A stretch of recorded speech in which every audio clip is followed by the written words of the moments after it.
Assalamualaikum warahmatullahi wabarakatuh. Shalom, Om Swastiastu, Namo Buddhaya, Salam Kebajikan, Salam Pancasila. Sebelumnya perkenalkan, nama saya Naya Putri Salsabila dengan NPM 6022210017. Di sini saya akan memaparkan tentang Business Psychology Framework atau kerangka kerja psikologi bisnis yang dikembangkan oleh Dr. Soningya Soeharto. Kerangka ini mencakup berbagai elemen yang penting dalam mengelola bisnis secara holistik dengan memadukan perspektif psikologi dalam manajemen dan perkembangan organisasi yang memiliki tujuan untuk mencapai sustainable business excellence and happiness atau keunggulan bisnis berkelanjutan dan kebahagiaan. Baik, pertama-tama mari kita mulai dari sebelah kiri terlebih dahulu yang dimana terdapat elemen strategic direction capital. Ini adalah tahap awal yang sangat penting bagi setiap perusahaan untuk membangun fondasi yang kuat. Tahap pertama adalah philosophic and value yang berfokus pada nilai-nilai filosofis dan dasar pemikiran di balik pendirian bisnis. Sebagai contoh, perusahaan Apple yang memiliki filosofis untuk berinovasi dan mengubah dunia. Nilai ini menjadi dasar segala keputusan yang mereka buat. Selanjutnya, nilai-nilai filosofi tersebut diimplementasikan ke dalam vision and mission. Visi perusahaan mendefinisikan tujuan jangka panjang yang ingin dicapai. Sedangkan misi menjelaskan bagaimana visi itu diwujudkan dalam aktivitas bisnis sehari-hari. Sebagai contoh, perusahaan Microsoft yang memiliki visi untuk memberdayakan setiap orang dan setiap organisasi untuk mencapai lebih banyak. Sementara misinya adalah untuk menciptakan teknologi yang mendukung transformasi digital.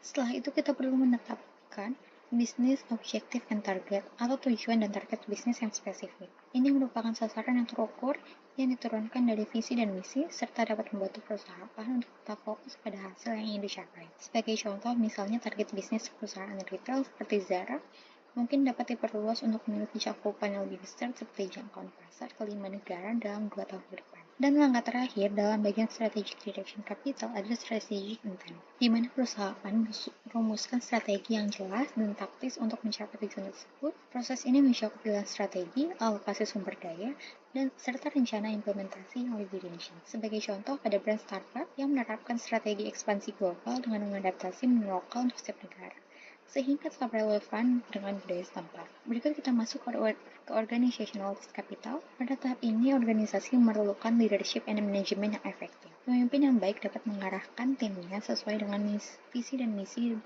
perusahaan. Sebagai contoh, Elon Musk sebagai pemimpin perusahaan Tesla yang dikenal dengan gaya kepemimpinan visionernya yang berhasil mendorong inovasi teknologi kendaraan listrik. Selanjutnya adalah organizational culture. Budaya organisasi yang positif dapat menciptakan lingkungan kerja yang mendukung produktivitas dan inovasi. Sebagai contoh, perusahaan Google dikenal dengan budaya organisasi yang mendukung kreativitas dan kolaborasi melalui kebijakan kerja fleksibel dan lingkungan kerja yang santai. Selain itu, infrastruktur dan manajemen teknologi juga memainkan peran penting dalam mendukung kelancaran operasi perusahaan. Teknologi manajemen yang baik dapat membantu perusahaan dalam mengoptimalkan proses bisnis dan mengurangi inefisiensi. Sebagai contoh, perusahaan Amazon menggunakan sistem manajemen inventory yang canggih untuk memastikan pengiriman yang cepat dan efisien di seluruh dunia. Untuk mendukung hal tersebut juga diperlukan manajemen yang baik dari sisi knowledge and informational management, di mana informasi penting dikelola dengan baik agar semua proses bisnis dapat berjalan efisien